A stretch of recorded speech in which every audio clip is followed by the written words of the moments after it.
Svensson picks it up, passes it up to a forward. With like 7 seconds to go. Coast to coast.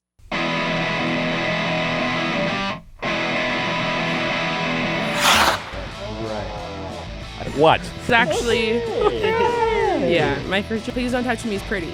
Let go of him, he's old. Like, what is he gonna do? What are you doing? He's a baby. He would do nothing wrong.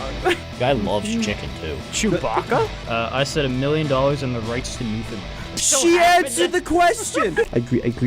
I was right! Honolulu. You guys are so loud for people who are agreeing with each other. Yes. So I'm just generally kind of bummed, Alex. I'll break away. You can't stop me now. Try and stop me how? Try to break up my old band with everything that I've got.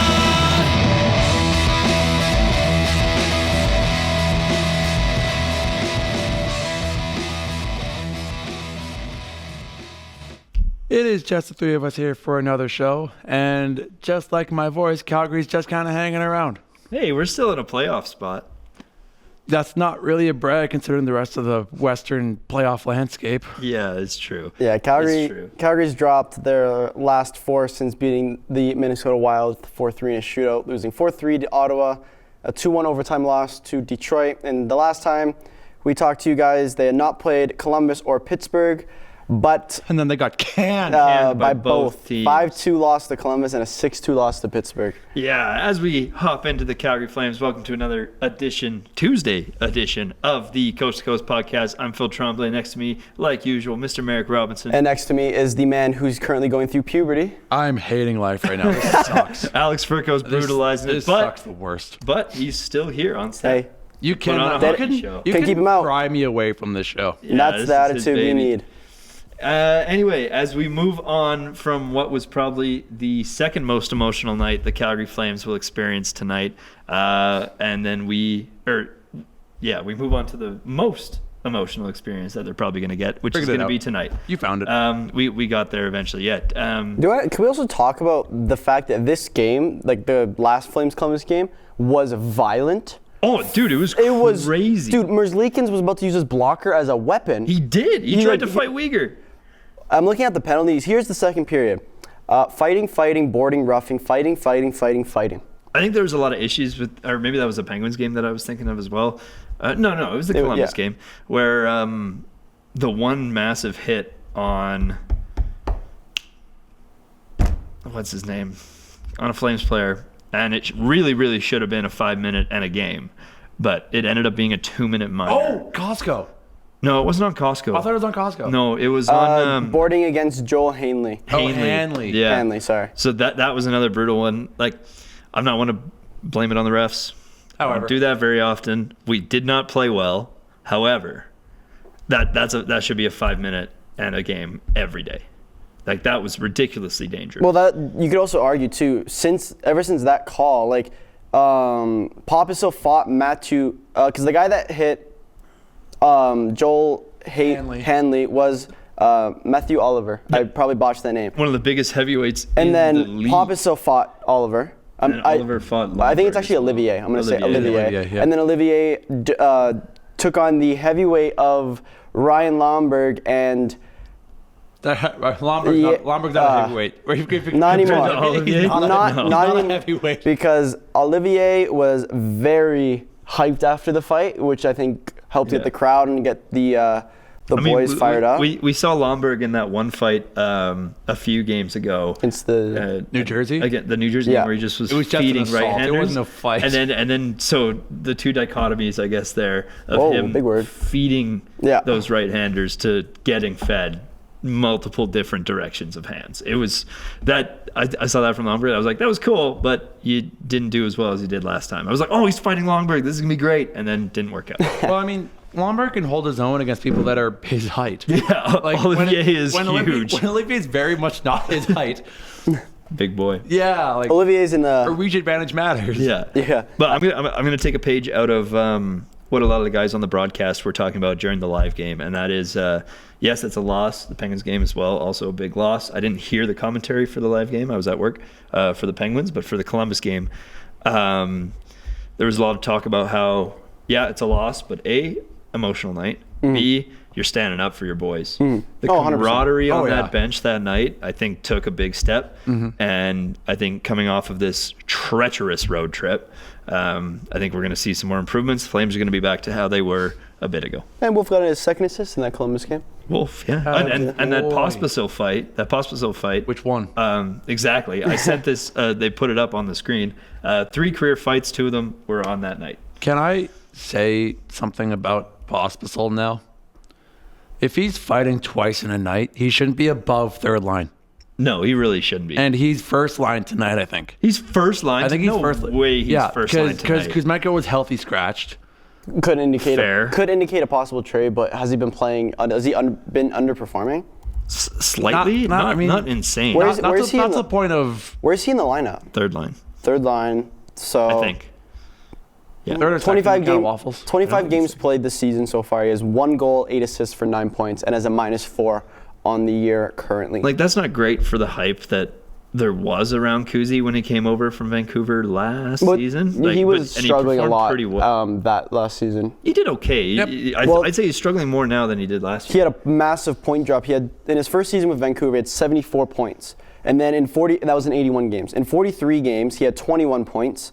And then with the additional 29 with Calgary, he had 25. So 40. Yeah, I mean. No, that's not 40. He's not an all-star, but. 46, yeah. I think it warrants the healthy scratch for tonight. Oh, 100%. Could be sending a message. But in place, you have Pelletier and Dewar. And you also have Pospisil on the first line right wing. Alongside Kadri? I'd have to look at the Daily Face-Off post. Hang on. I just read the thing about Dewar, though. Dewar's killing it right now in the A. Like, if anyone to bring up right now who's not already up, like you got Coronado, Costco, why not? Like, he, I guess it's not crazy, but 11 goals in 20 games for one of the best teams in the AHL. Do you want to talk about the Flames and Penguins games? Because there's actually a lot to... Yeah, we can go to there. So, real quick, the projected lineup is Huberdeau, Kadri, Pospisil as the first line. Oh, giveaway central. Yep. That's going to be brutal. We're going to lose this game. Dewar's third line right, Pelletier's fourth line left, and Vladar is starting. Yeah. What? Yikes. I need those fantasy points, man. Tell me about it. Anyways, the Pittsburgh and Flames game, that was some would say a slugfest. There was 43 shots for the Penguins and 32 for the Flames. Calgary did not help out Vladar very much as the Flames went 0-3 on the power play, where Pittsburgh went 3 for 5. That's crazy. So you had 5 opportunities to allow that. I just read this penalty. Rasmus Andersson, abuse of officials. Oh. So I didn't watch the game. I watched a little bit near the end because I was at my own hockey game. And what I learned was that Sidney Crosby and Rasmus Andersson were best friends during this game. So, and you see in this one penalty, Rasmus Andersson roughing penalty against Sidney Crosby. Then 4 minutes later, Sidney Crosby hooking penalty against Rasmus Andersson. They're just loving each other. And then at the end of the third, Rasmus Andersson gets an abuse of officials call. In those games, I can't remember, I think Crosby took exception to a hit or vice versa, and they were beaking each other.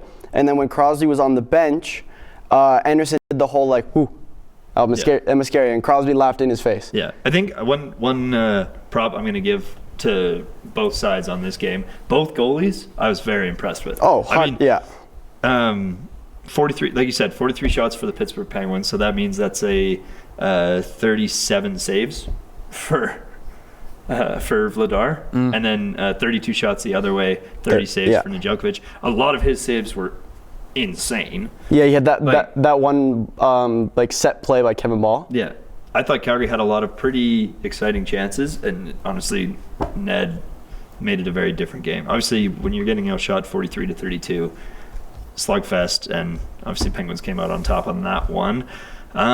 This is probably the best games I've ever seen Penguins goalies play this season that aren't named Joel Blomqvist. Obviously, looking at the standings here, that's not exactly what we wanted to see if you're a Calgary Flames fan. But what happened? To be devil's advocate, they haven't been that great on the road throughout the whole season. It's just unfortunate that there was an extended amount of road time. Now we're back on at home for a little bit, I think. I think if you get You're right. Again, you're jumping up to third in the division tonight. I don't think, does Vancouver play tonight?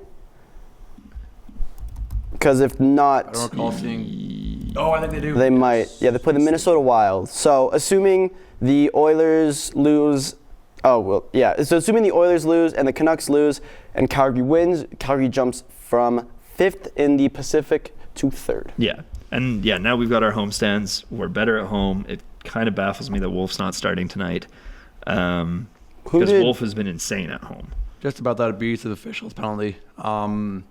So apparently, typically an abuse of officials penalty is literally like screaming. Or no, typically screaming, but it's also like sometimes like a player will slash an official or push an official or something, and that'll warrant them like an abusive official penalty. Apparently, it was what you were saying is that apparently Anderson just didn't shut up. Per an article by Eric Francis on Sportsnet, Anderson crumpled to the ice in an apparent pain following a late cross-check by Crosby that prompted Anderson to carry on a conversation that earned him a 10-minute misconduct for abuse of officials. I think I did. So I think apparently I did Anderson just could not stop talking. I will say the officiate. I mean, like I said, with that hit that should have been at least a 5 that ended up being a 2. Like the refs have been a little bit iffy for the past 2 games. Yeah, Again, I'm not blaming it all on the refs. That's every year, though. I'm not blaming it all on the refs. I'm just saying. There's always multiple things every year that, fans go like, well, what were you looking at instead of the play? Yeah. Yeah. But they called it, the thing is they called it a major. Oh, they do that in order so that they could actually get a better look at it. Yeah. Like they call majors all the time, but it's so that they can actually like look at the replay, see the effects of it, see what led up to it and all that, and then they can either take it away completely or downsize it or keep it or what have you. Anyway, it's actually really smart on their part that they started doing that. Yeah. On that one, they should have kept it. I'm looking up just like stuff on YouTube about like this thing. Apparently, Rasmus Anderson and Crosby have been like beefing for like. There's a video 3 years ago. Sidney Crosby put wrestling moves on Rasmus Anderson from 3. Like, look at this. Like, literally grabs his leg. It's again podcast. So it flips him. That's awesome. Like, so apparently these guys have just not. They just don't like each other. Been very close. That's funny. That's good. Yeah. Potential. We'll get into a kind of related topic of this, but the potential 4 nations opponents, Anderson and Crosby. Oh yeah. Yeah. Sweden and Canada.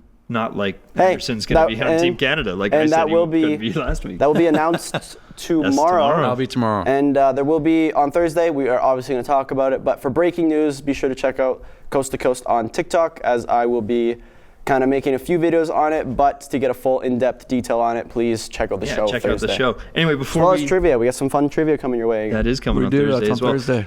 Before we move off the Calgary Flames, just want to reiterate again tonight, Columbus Blue Jackets in town for the first time since the passing of Johnny Gaudreau. God, Gaudreau was part of practice. I thought he was going to be in the lineup, honestly.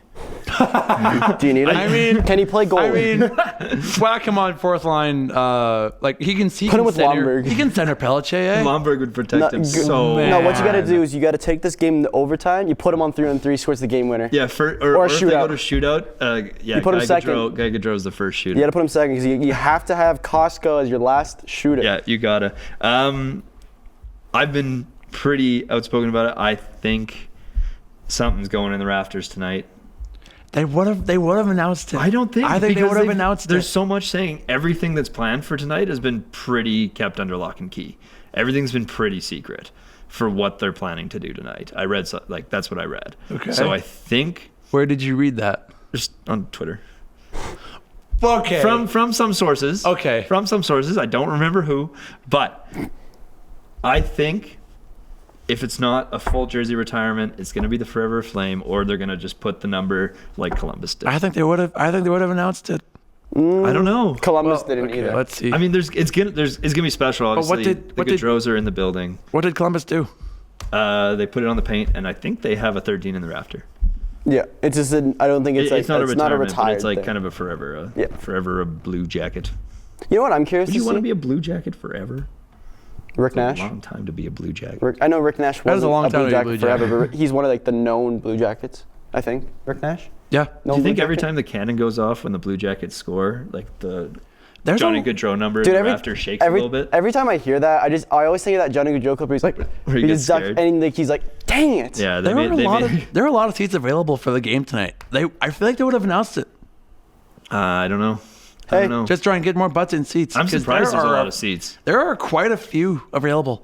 Really? I had this one circled as like it was going to be like the sold out one. As of 3:27 Mountain Time, there's a fair amount still.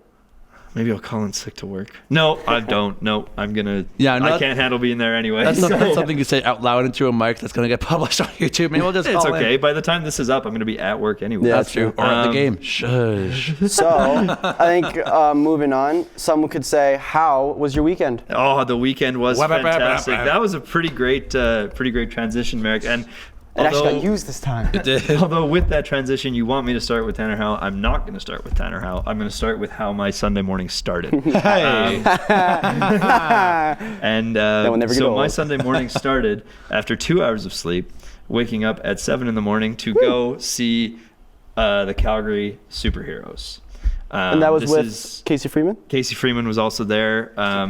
It was super exciting. Oh, no. Honestly. What? You just said rest in I'm sorry. peace. She said rest in peace. Rest in Casey's peace. not dead. Casey's not dead. Whoa. She's actually at another Heroes event. Not superheroes, but feels weird to say regular heroes, but hockey heroes. That is regular heroes. She's at an event for them tonight as well. But yeah, so they did their teddy bear toss. Man, those kids are so much fun to watch. It is unbelievable. I didn't know it was that Max Bell. Yeah, Max Bell. Pretty neat. Yeah, and Where can I find the the score for this turnout website? was insane. For the first game? For the teddy bear toss game, because they all play like games, but there's only one that's like designated as the teddy bear toss. The one that we are on, that they're on the ice, that isn't like netted in, because one's netted in, one's not. So that was awesome. The Calgary, I want to say U17 came and played like the game. Very impressed with how they handled themselves on the ice with. Want to get a little round of applause? Little round of applause for the Calgary North Stars AA, AAA. I don't know, Marek, you might know that. U17, most likely AAA. AAA, I would assume. Yeah. And it's cool because actually they gave them a rundown on because there's a few players on the Superheroes that are much more able-bodied than some of the others. So there's some that were red-lighted. So they told the goalie, you can save all their shots. They told the players, you can take the puck from these few players. Oh, that's okay. And I'm sure the kids had. And the kids loved it because the kids were flying around. A few of those kids are insane. Like there's one that actually does play like rack. Some of them are like so much fun to watch. Can confirm U17 AAA. Yeah, there you go. Oh yeah. Then the goal was scored, I want to say like 6 minutes in, and I think we collected 560 teddy bears that That's sweet. That is sweet.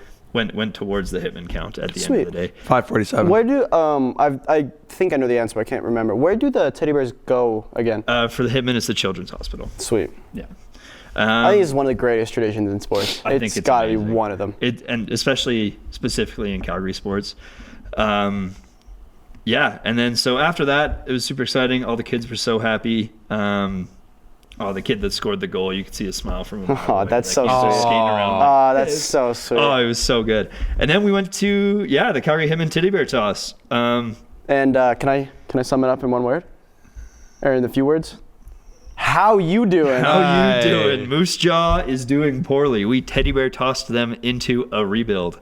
Quite literally, yeah. 9-0 win for the Calgary Hitmen. Unbelievable. And you were convinced they were going to lose. I thought they were going to lose. Convinced. Like, Very they were going to lose. Well, on paper, this is ridiculous because this is their third game in less than 72 hours. I guess they used a different goalie. Moose Jaw is the reigning champs from last year, even though they're last in the league right now. And Moose Jaw has been rested since Tuesday. And Moose Jaw had one good player. Yeah, well, their goalie was pretty good too. True. Because I think like 9 goals, it was still like 52 shots. Like it was still something ridiculous. Can I show you something? If you look at the stars of the game, so I won't say the players, but the pictures are someone in a Hitman jersey, someone in a Regina Pats jersey, and then no picture. photo. Yeah, it's just very funny. Yeah, I'll get to that as well because this was Anders Miller's second start. Oh, really? In the WHL, his first shutout. Like he didn't even have a painted helmet yet. So get this guy a painted helmet. Oh, I just smacked my mic real hard. Someone get this guy a painted helmet stat. Get this because man he deserves a helmet. it. Anders Miller and Eric two of the best goalie pairings in the WHL right now. Carson Wetch, captain, my captain, let the teddy bears fly. A minute 35 35 in. Did not. Oh wait, pretty sweet. I'm looking at the CHL Game Center website here. Yeah, and it says a game-winning insurance goal. Yeah, the game-winning goal was a minute 35. The game-winning. Well, I mean that's what happens in a shutout. I know. It's just. I mean, but it's not every time to shout out that it's like that goal's 90 seconds into the game. 90 the game-winning goal. Yeah. So that was great. Obviously, Carson. It's tradition that whoever scores the teddy bear toss goal. I just kicked some paint. It's fine. I see. Whoever scores the teddy bear toss goal gets the first star. In this case, it was still warranted because he got another goal and an assist, and he got a fight. Tanner Howe hat trick, not Tanner Howe hat trick. Gordie Howe hat trick for Carson Wetch. Tanner Howe hat trick. Tanner Howe did have a hat trick. He got himself a hat trick as well. 4 assists for our boy Ben Kindle. How about that line, though? Everyone got a taste of it. The Tanner Howe, Ben Kindle, Oliver Tulk line. 5 goals. And 4 goals. Hey, how are you doing? It's what the Hitmen said every time. You're kind of beating it to death now. But it is what it's all about. I know, but like you're kind of beating it to death now. Hey, I didn't say it first, though. It was the Hitmen. Anyway, no, you texted me before the Hitmen posted that. Yeah, then you asked if I ran the Hitmen page guy post. Tanner Howe also, I believe now is 101 career goals. Yeah, so that was 99, 100, and then he had to wait about 20 minutes to get 101. The Pittsburgh, I was going to say Pittsburgh native, but that is not true. The Pittsburgh Penguin draftee from last year. Absolutely, yeah. And then it's always such a fun phenomenon to watch. As soon as that first goal goes in, the Moose Jaw players, they're gone. They're off the bench. Straight to the locker room on the bikes. Yeah, the bikes that are behind that players entrance, you can probably power a small town. Oh, probably. Oh yeah. And then you can watch some of the guys like Yakimchuk, Kindle, Tanner was enjoying it, but the guys that this isn't their first teddy bear toss, they're so quick to jump in and help get the Bears off because they're we got to go warm up too. Yeah. Because I think it was about 45 minutes. Oh dang! To get all the teddy bears off and back on the ice. Mm. Yeah. But yeah, pretty crazy. Let me pull up the schedule here. Off till Saturday because we're out to Prince. Oh, that is a brutal road trip. So, also final attendance just under 17,000, 16,869. Final teddy bear count was just around 23,000. You love to see it. I want to say, honestly, I kind of could see it's not that compared to last year. There were less teddy bears. Still pretty amazing. As we move on to what the Calgary Hitmen are up to, they go to Prince Albert and then they go to Saskatoon. Ooh. On a back-to-back Friday, Saturday. So you said Prince Albert? 9th in the conference. Yeah. And Saskatoon's pretty First good. in the conference. Yeah, so you get to play the last team and the best team. Yep. They're going to be buzzing so hard off of that win, that 100%. Dominant win in front of a nearly sold-out Scotiabank Saddledome. That's going to be pretty sweet. And then we look at the standings. Calgary, 3rd in the East. Overall, they're 8th. The Hitmen are a playoff team again. Woo! Which is super fun because that kind of attendance in 2015, that's what they were doing for numbers. They were selling. Press level was open for every game. Crazy. In 2015. Crazy times. And maybe it'll be like that when they make playoffs. It could be. Notable Calgary Hitman that was left off the scoreboard on Sunday, who was also left off another list that we're quite confused about. Brilliant segue, good sir. Carter Yakimchuk. Great segue. Let's talk about the World Juniors roster a little bit here. I was listening this morning just before I headed off to school. My dad and I were just kind of listening to Elliot Freeman kind of speak about it. And to kind of paraphrase what he said, he goes, I've never seen this much backlash and pushback because of some players getting left out. For context, well, I mean, if we look at the list of players that are getting left out, it's insane. Yeah, so you are missing Tidjiginla, who was, and I think Freeman said these are the last years, these are all within the first 10 to 12 players picked in the draft. So you have 4 Tej top 15 Ginla, picks. Zane Peric, Yep. Carter Yakimchuk, and Beckett Seneke, who was taken third, by the way. Just looking at numbers, Beckett Seneke, according to Elite Prospects, on track for 100 points this season. Peric on track for 87. Iginla on track for 99. Yakimchuk is a defenseman on track for 72. These are guys that didn't even get invited to camp. Yakimchuk was also one defenseman away from cracking the Ottawa Senators roster. Yes. He was like... And on that note, part of the reason that he didn't crack the Ottawa Senators roster was so he could go to the World Juniors. It's for precisely this. I wonder if I'm Ottawa right now, I am mad. I'm taking that fishing rod, Calgary, come back. If I'm Ottawa, I'm mad. If I'm Yakimchuk, I'm furious. Oh, if I'm Yakimchuk's agent, I'm fired.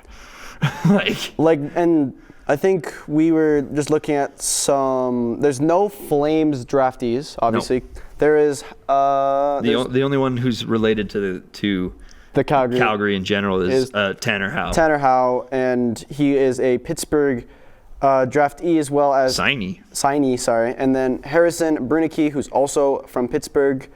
There is 4 Philadelphia Flyers players. There are indeed. The greatest name of ever is on this team, Oliver Bonk. So Denver Barkey. And I do want to shout out, because he's been doing very good in the OHL, is Sam Dickinson of the San Jose Sharks. He apparently has been lights out. The forwards, you got the obvious ones, Gavin McKenna. Easton Cowan, who is a Toronto Maple Leafs. There's also Bradley McKenna. And Bradley McKenna. And former Penguin rookie, but now Winnipeg Jet rookie and new Lethbridge Hurricanes player, Brendan Yager. Yeah. Oh, yeah. I didn't mention that on my WHL corner. I started off with that great line of teddy bear toss Moose Jaw into rebuild. Just to backtrack a little bit. The day after the teddy bear toss, Moose Jaw trades away their star in Brendan Yager and their pretty good goalie over to Lethbridge for a couple players and like 6 picks or something crazy like that. So here is this goodbye Moose Jaw. Here's this blockbuster trade, just to sum it up real quickly. That's selling the farm. The Lethbridge Hurricanes receive forward Braden Yeager and goalie Jackson Unger. And the Moose Jaw Warriors receive goalie Brady Smith, forward Layden Ward, defenseman Colt Carter, if I botched those names, I'm sorry, and a first-round pick in 2025, a third-round pick in 2026, a fourth-round pick in 2026, a fifth-round pick in 2026, a first-round pick in 2028, and a second-round pick in 2028. We're looking at 2028 right now? Ooh, that's so far away. So 2028, so that's 4 years out. So then you are trading a 14-year-old person. Essentially, yes. You're trading a 14-year-old You're trading someone who is in grade... Oh, no, it's a WHL. You're trading a 10-year-old right now. Oh, my God. So you're trading someone who's in grade 4. You are quite 10 or 11-year-old. You are quite right now trading someone who is in the 4th grade. That's insane. Can you imagine being like in 4th grade right now and being like, oh, yeah, I just got traded for Braden Yager. Oh, no. How was your day? How was your day at school? How's your day at school, son? Great. I'm gonna be a Moose Jaw Warrior. I'm going to the Moose Jaw Warrior. Moose Jaw Warrior.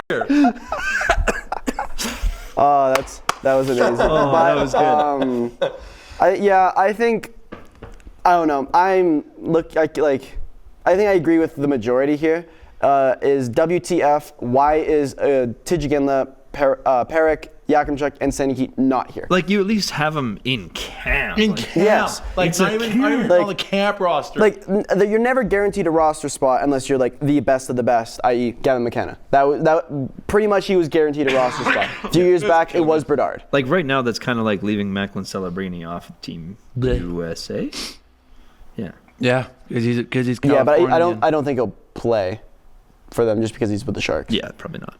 But I don't know. It's weird, and I don't think they can change it. I don't think they can be like, hey, do you want to come now because of all the backlash, please? No, I don't think they'll be able to. So that's submitted now. That's a thing. Actually, I'm curious now. We said they were the only Calgary kid on that team is Tanner Howe. I'm just gonna look through quick, see if there's any Americans on the Hitmen that could make their way. If you want, ironically, the other Penguins guy was born in Calgary, Harrison Brunicky. Yeah. Team Sweden, Axel Hurtig. Ooh. Flames prospect. Flames prospect Axel Hertig, could see him on Team Sweden for the World Juniors. The only American is Brandon Gorzinski from Scottsdale, Arizona. He is an 07. Home of the Coyotes. He's probably not going to. I can't tell if that was your actual voice. You're just struggling. I would be very surprised if he's on Team USA. I don't think he would be. Maybe in a couple of years. Yeah, I think. Well, we talked about the Brendan Yeager trade. Do you want to go into the NHL for another big trade? Yeah. So I want to do it. I want to do a bit of a deep dive on this, which kind of sucks the way I'm kind of talking. This one makes no sense to me. So it makes a lot of sense for me. This is not the right trade. I don't want to see Gustav Nyquist. Why not? Well, he was not traded 3 days ago. But why don't you want to see him? He's not even on none of these 3 teams. There's the trade. Because there was also another point I wanted to pull off. Okay, do you want to go first then, or do you want me to take the ball and run with it? Just go for a second because I'm going to show. I want to see Minnesota's defense is very scary looking forward. They're probably. They're all very young, and a lot of people also forget. Minnesota's playing with, I think, 14 mil in dead cap. Yeah. So, and they're first in the league. First in the division. In the league. They're the first in the league now. They're first in the league. Yeah, if not tied. They are. So What is Winnipeg doing? And they have a 40-year-old backup. Mighty fall. I love you, Marc-Andre Fleury. But it is ridiculous. Tied for first. Yeah. So you have. Because of overtime. You have I believe your captain, Jared Spurgeon. Jacob Middleton, who is 28 years old. You have the young guy, Brock Faber, who you just locked up for 6 or 8 years, I believe, at 22 years old. And then on your forward line, Boldy and Kaprizov. Declan Chisholm. Chisholm. Yeah, 24 years old. And then John Morrell, 32. Obviously, your older guys are going to be your bottom ones. And then Zach Bogzian is 34 years old. And you just added another 21-year-old. Yeah, and who David is the Jiricek. 6th round pick a few drafts ago. I guess, he's young, so he's playing. But because what was it? It was... The trade? 4 picks, 5 picks. Do you want me to run it down? 5 picks and defenseman Damon Hunt in exchange for Jiricek and a 5th round pick. Yeah, so Columbus... Someone must see something in this kid to be worth that much. And I read somewhere, a lot of GMs are very like, why are you doing this, Columbus? Because it doesn't make a lot of sense. He's 21.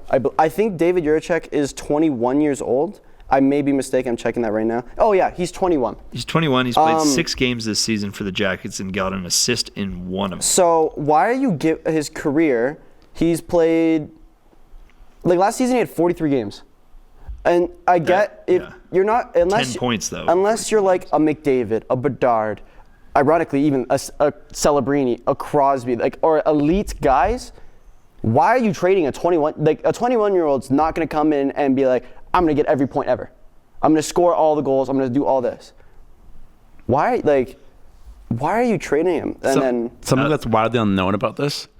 So Philip Gustafsson on the Wild is having an amazing season. Yep. My fantasy's very high. He's got a goal. Yep, he does. He does have a goal. I forgot about He's got more goals than Jiricek does. So part of one of the deep dives I wanted to do on this is if you are an NHL GM and you pretty much publicly say, hey, this player is available for trade, and Bill Guerin pops up as caller ID on your phone, do not pick up the phone. This guy's going to fleece you. Bill Guerin? Bill Guerin. Minnesota? He's a Minnesota GM. And I say that because he acquired Philip Gustafsson from the Senators in exchange for Cam Talbot. Oof. Sorry. And about 2 weeks before that trade, the Wild sent Kevin Fiala to the Kings. Do you guys know what the return was? Wait. Kaprizov? Fiala was really good too. Mm-hmm. I remember they did this for a cap reason. Yep. He was really, really good. When was this? This was June 29th, 2022. I want to say I think they got Boldy. I want to say they got Boldy in that return. So they got a 2022 first-round pick and Brock Faber. Oh. Oh, man. So Minnesota's kind of used to picking up kind of underused defensemen and making them into the Norris legends. candidates. Legends. Can we also? I don't think we've talked about like the full trade. So the Columbus Blue Jackets acquired Damon Hunt, a first 2025, a second 2027, a third 2026, and a fourth 2026. I don't know the special rules that come with the first. The first round is top 5 protected. Yeah, the first round is top 5, which I can guarantee the Wild you, is not going to be. Yeah, so you're going to get a late 20s pick. And then the Wild receive Juracek and, what did you say? Ben Kindle. And then a 5th round pick of 2025. But again, like, if you, like, just from the articles that I read off of Puck Empire on Instagram, great place to get your hockey information. Many general managers were like, why? Why are you even, why are you advertising that he's for trade? Because I know the Wild were in the sweepstakes for Juracek, the Penguins were, the Flyers were, and there was another team I cannot remember off the top of my head. I also don't remember. But the fact that if you have multiple GMs going like, what are you doing?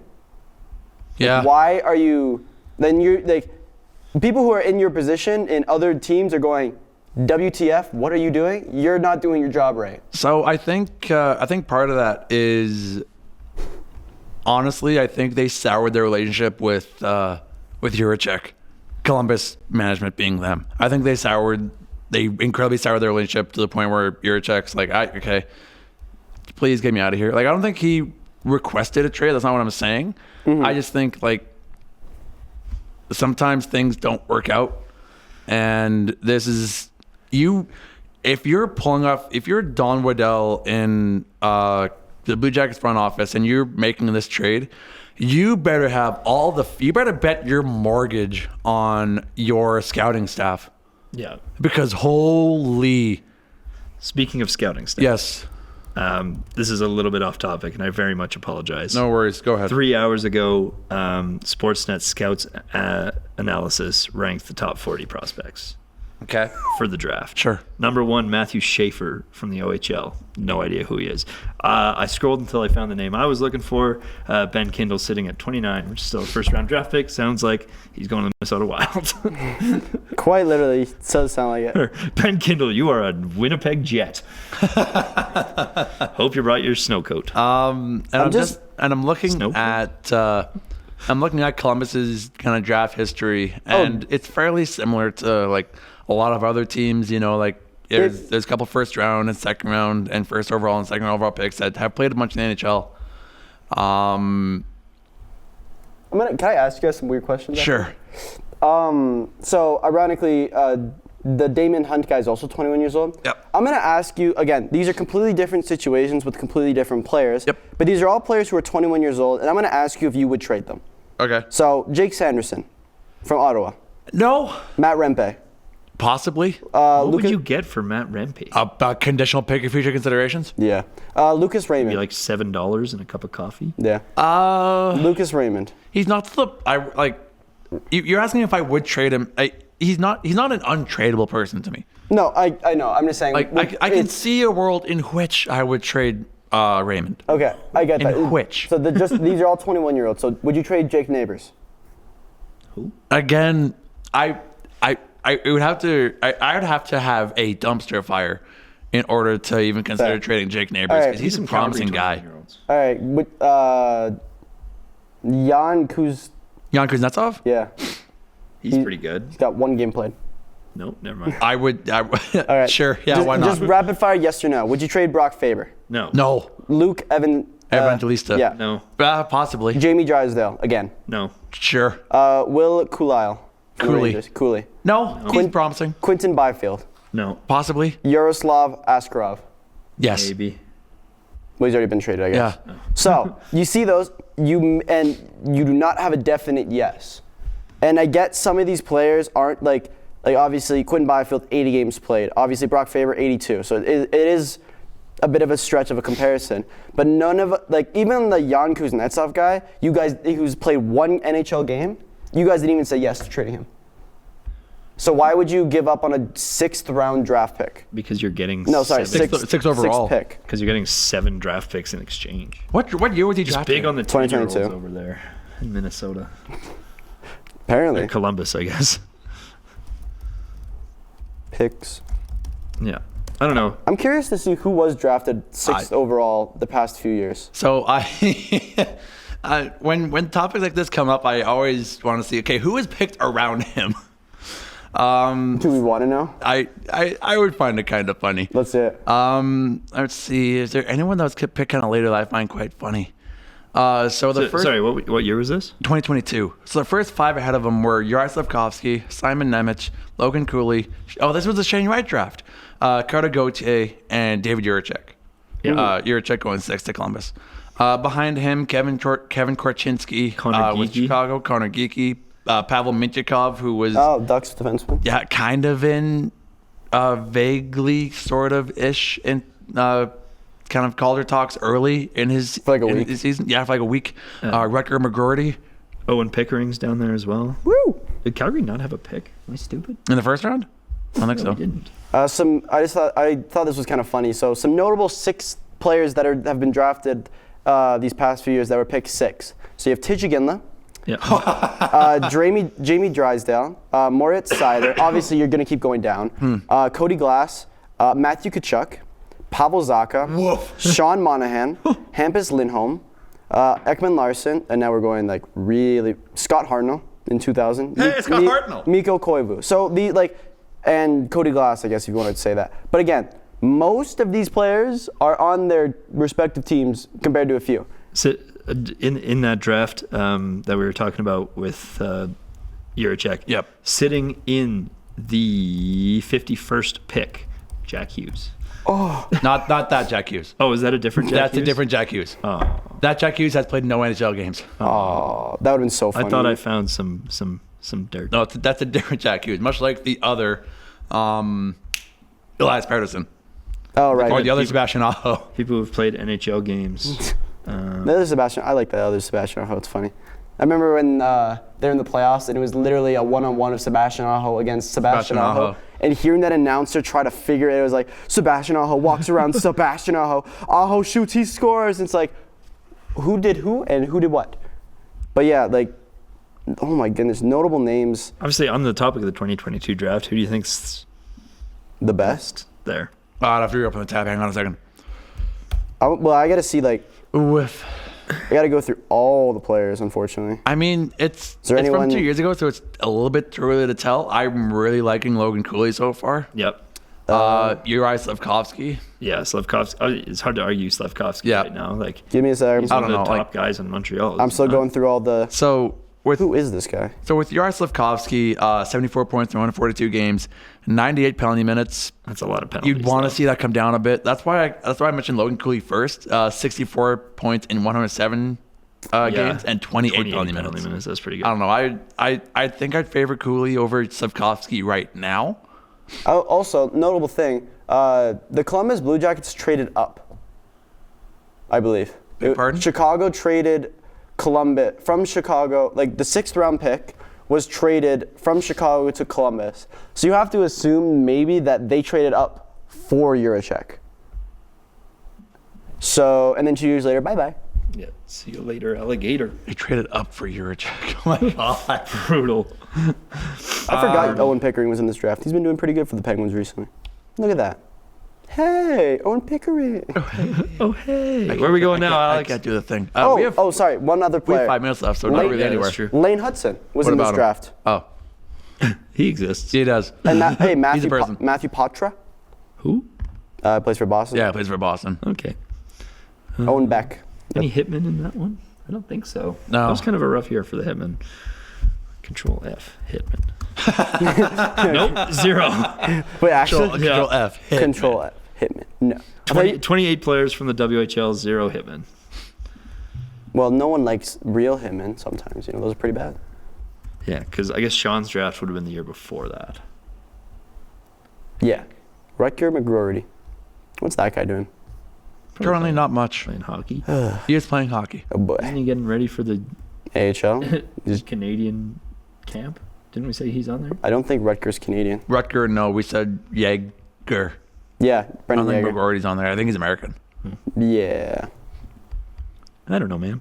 He was born in, you guys are getting paid? I guess he was born in Nebraska. I guess we can just kind of close the show since we don't remember much time. I wanted to talk about the Predators and how they're kind of. We can talk about it. We have a few minutes. On how they exist. Somewhat. There was a Can I say like one funny thing about this whole Predator situation? Go ahead. When have you ever seen a team go all in and suck? And like it be this funny. I was telling you guys before the show, like all these moves and everything, it's very much like they put Dante Fabro on waivers and he was picked up by oddly enough Columbus, who has done really well since. They traded Philip Tomasino for nothing, and who has done really well. Yeah, Philip Tomasino is a Penguin. He has 3 goals in 2 games. I was saying, is it a culture issue in Smashville then? It's not a culture issue. But I said before the show, I said it's very much like me playing Cuphead or me playing Super Smash Bros. I'm just punching buttons. Yeah. I'm just trying to find something that works. Yeah. And then once it works, do it over and over again. Nothing's working. They are quite literally 2 points away. If Chicago wins 2 games, they are like Nashville's 30th in the league. Is what I'm trying to say. I would implore you guys to go watch. There's a Steven Stamkos. I think it's a post-game presser, and a question is asked about their lack of scoring. He says they have a goal differential. He says yeah. It's either a combination of him saying yeah or just general silence for 20 seconds before he actually starts talking. And the first thing he says is, "We're a team that struggles to score goals." Yep. That's the first thing he says after 20 seconds of yeah and silence. You know what's crazy? That's crazy. That is ridiculous. That's ridiculous. You know something crazy? Get this guy into media training stat. What's that? The Penguins are the first team to allow 100 goals this season. It's been 26 games. Yeah, you guys suck. Yeah, but we're much better than Nashville. And we're also 24. You guys can score, though. That is true, yeah. Nashville has 58. Oh. Oh, jeez. They have 58 goals on the year. The highest, I think, is the Capitals with 101. Wait, 101. 58 goals on the year. What's their goals for per game? 58 divided by 25. 2.32. Can you do? You don't win that many games by doing that. By scoring by scoring 2 goals? No, I don't think so. No, you don't.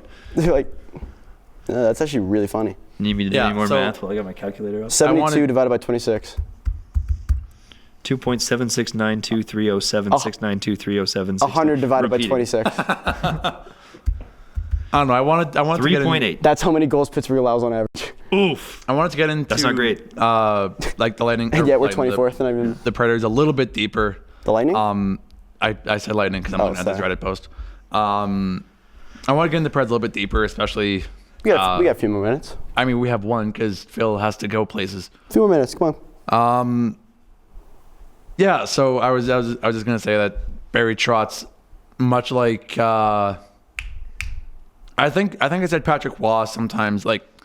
Oh, I was gonna say I said Tristan Jarry's like maybe his ceiling's just AHL goalie. Maybe Patrick Waugh's coaching is just maybe his coaching ceiling is just QMJHL coaching. Maybe he's not a good coach in the NHL. Maybe Tristan Jarry's not a good goalie in the NHL. Maybe Barry Trotz is a great coach. He's just not a good GM. True. Sometimes you have your own ceiling. You do jinx that very often because with Barry Trotz, you said that, and then he's won. I think he won 2 in a row. And then you said that about Tristan Jarry, and then quite literally had his career game against Boston. I'm saying that about Trotz now. All right, so Nashville's now going to win the Cup. Yeah. That would be insane. So put your money on Nashville. You guys are welcome. You guys heard it here first. This man is good at jinxing things. That would be crazy. What's Pittsburgh going to do a lot of now? Say it. Flounder? No. Lose? Pittsburgh needs to do what more? Lose. Score? Thank you. Oh. Score. Because we said that allow less goals? No, the other way around. Tangible goaltending. Yeah. Get younger. We actually have. Joke's on you. Penguins actually gotten younger. Anyway, it's 4:00 Mountain. We should probably close the show now. We will be seeing you guys Thursday with a little bit of trivia. Yeah, we have a trivia redo to do because it exported weirdly, and I couldn't post it on YouTube. So we're gonna redo the quiz with Quizmaster Casey. And then after that, hopefully my voice can be in a little bit better shape. But after that will be the first PWHL weekly recap thing that I'm doing immediately after trivia. So I'll be recording that and posting that as a separate video. Cool. Later on Thursday night as well. Do you want to make little clips for TikTok? Go for it. Yeah. I mean, I'll probably do the same thing with the sounds TikTok good. creator, or I might just do it myself. We'll see. Yeah, we'll see what I want to do. Check for the TikToks because I know tomorrow is going to be very big news in the hockey world. Keep an eye on TikTok for the Four Nations rosters. Four Nations rosters. Enjoy. Well, I guess I don't know if enjoy is the right word. Appreciate the Gaudreau ceremony tonight. If I'm right and they put the number in the rafters, I'm gonna make fun of you guys. You're gonna fill the group chat. I won't be able to. I'll be behind the bar. But I didn't say anything about the jersey. That was I good. did. That was all. I think it's going to the rafters. That was an Alex special. But we'll find out in about 2 hours, 3 hours here. But that is it for this Tuesday episode. We'll see you guys on Thursday with another quiz. I'm Alex Burke with Marek Robinson. The boy with puberty. Phil Tremblay. What? The boy with puberty. Yeah, going through puberty. He is with puberty. Yeah. We'll see you guys on Thursday. See you guys later. Enjoy the Columbus and Flames game. Go.